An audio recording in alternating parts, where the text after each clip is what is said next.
Good morning student. Last class में हमारा chapter 4 complete हो गया था। आज हम चैप्टर 4 का रिवीजन स्टार्ट करेंगे। आज मैं आपको कोई भी नोट सेंड नहीं करूंगी, आपको सिर्फ वीडियो ही देखना है और चैप्टर 4 का रिवीजन करना है। पहले चैप्टर 4 से पहले हमने पढ़ा था चैप्टर 3 मांग का नियम। मांग का नियम हमें प्राइस और डिमांड के बीच रिलेशन को बताता है। मांग का नियम हमें बताता है कि किसी भी वस्तु की कीमत और किसी वस्तु की मांगी गई मात्रा में कैसा रिलेशन होता है। प्राइस और डिमांड किसी वस्तु की कीमत और किसी वस्तु की मांगी गई कीमत के मध्य पाए जाने वाले विपरीत संबंध को हम मांग का नियम कहते हैं। लेकिन मांग का नियम हमें ये नहीं बताता है कि प्राइस में कितने प्रतिशत परिवर्तन होने पर या डिमांड में कितना प्रतिशत परिवर्तन होगा।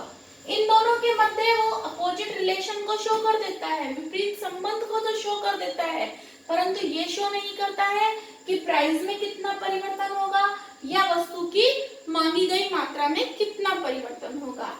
ये हमें किससे ये कैलकुलेट करने के लिए हमें किसकी जरूरत पड़ती है? इलास्टिसिटी ऑफ डिमांड की, मांग की लोच की।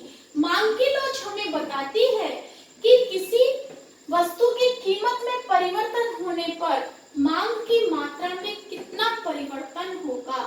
तो हमें मांग की लोच हमें क्या बताती है? किसी वस्तु की कीमत में परिवर्तन होने पर उसकी मांगी गई मात्रा पर कितना परसेंट उसका इफेक्ट पड़ेगा। मांग की लोच को हम ईडी से शो करते हैं। मांग की मात्रा में आनुपातिक परिवर्तन अपॉन कीमत में आनुपातिक परिवर्तन। मांग की लोच कैसे ज्ञात करते हैं? मांग की लोच ज्ञात करने का हमारा फॉर्मूला क्या है? मांग की मात्रा में आनुपातिक परिवर्तन अपॉन कीमत में आनुपातिक परिवर्तन। या इसको हम ऐसे भी कह सकते हैं, डेल्टा डी मांग में होने वाला परिवर्तन अपॉन वस्तु की मांग मल्टीप्लाई कीमत अपॉन वस्तु की कीमत में परिवर्तन। तो प्राइस रिलेशन डिमांड कैसा रिलेशन शो करती है? Inverse relation. प्राइस और डिमांड के विपरीत संबंध के कारण ही जो मांग की लोच होती है वो भी कैसी हो जाती है? हमारी ऋणात्मक हो जाती है। इसका हम एक क्वेश्चन करते हैं। प्राइस हमें गिवन है 10 रुपीज, न्यू प्राइस गिवन है 12 रुपीज, डिमांड दी हुई है हमें 100 यूनिट्स की, न्यू डिमांड हमें दे रखी है 80 यूनिट्स की। कहने का मतलब क्या हो रहा है? प्राइस इंक्रीज हो रही है और हमारी जो डिमांड है वो क्या हो रही है? डिक्रीज हो रही है। तो प्राइस में हमारा कितना परिवर्तन हो रहा है? 2 रुपीज का। और हमारी डिमांड में कितना परिवर्तन हो रहा है? 20 यूनिट्स का। New demand minus old demand, new price minus old price. तो मांग की मात्रा में आनुपातिक परिवर्तन अपॉन कीमत में आनुपातिक परिवर्तन। मांग की मात्रा में परिवर्तन हो रहा है 20 यूनिट्स का और कीमत में परिवर्तन हो रहा है 2 रुपीज का। इसको हम ठीक है, हमारी पुरानी प्राइस क्या है? 10 और हमारी पुरानी मांग क्या है? 100।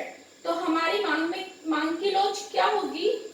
1:1। तो इससे हमें पता चल रहा है कि हमारी मांग में कितना परिवर्तन हो रहा है और हमारी प्राइस में कितना परिवर्तन हो रहा है। दोनों में कितना परिवर्तन हो रहा है? 1:1 का। मांग की लोच में प्रतिशत परिवर्तन। श्रीमती जॉन रॉबिन्सन ने हमें आनुपातिक परिवर्तन के बारे में बताया कि मांग की लोच में आनुपातिक परिवर्तन होता है तो उसका फॉर्मूला क्या होता है। अब मांग की लोच में प्रतिशत परिवर्तन। मांग की लोच में प्रतिशत परिवर्तन के बारे में हमें प्रोफेसर गोल्डिंग बताते हैं। तो मांग की लोच में प्रतिशत परिवर्तन को हम किस फॉर्मूले से निकालते हैं? Delta D percentage upon delta P percentage, वस्तु की मांगी गई मात्रा में होने वाला प्रतिशत परिवर्तन और वस्तु की कीमत में होने वाला प्रतिशत परिवर्तन। माना x वस्तु की कीमत 10 रुपए से घटकर 8 रुपए रह जाती है तो उसकी मांग 1000 इकाई से बढ़कर 1500 इकाई हो जाती है। हमारी जो प्राइस है वो क्या हो रही है, 10 से घटकर 8 रुपए हो रही है और जो हमारी डिमांड है वो 1000 यूनिट से इंक्रीज होकर 1500 यूनिट की हो रही है। अब हमें सबसे पहले क्या करना है, इसकी परसेंटेज निकालनी है। तो हम परसेंटेज कैसे निकालेंगे, प्राइस की परसेंटेज निकालेंगे। कितनी घट रही है, 2/10 मल्टीप्लाई बाय 100। कितना इफेक्ट पड़ रहा है, 20% का। इसी तरह से डिमांड पर कितना इफेक्ट पड़ रहा है,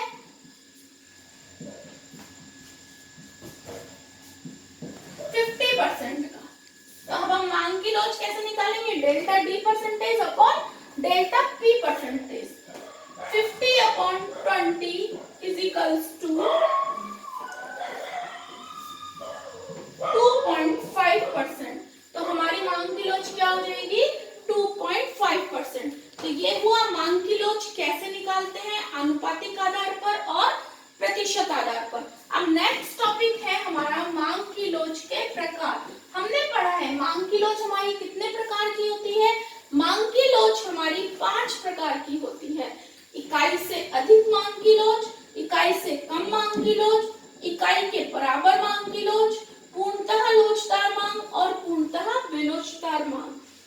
जब हमारी कीमत में परिवर्तन होने के फलस्वरूप मांग में अधिक मात्रा में परिवर्तन होता है, मींस कीमत में परिवर्तन तो हो रहा है लेकिन उसके कंपैरेटिवली हमारी मांग में ज्यादा परिवर्तन होता है तो हमारी मांग की लोच इकाई से अधिक होती है।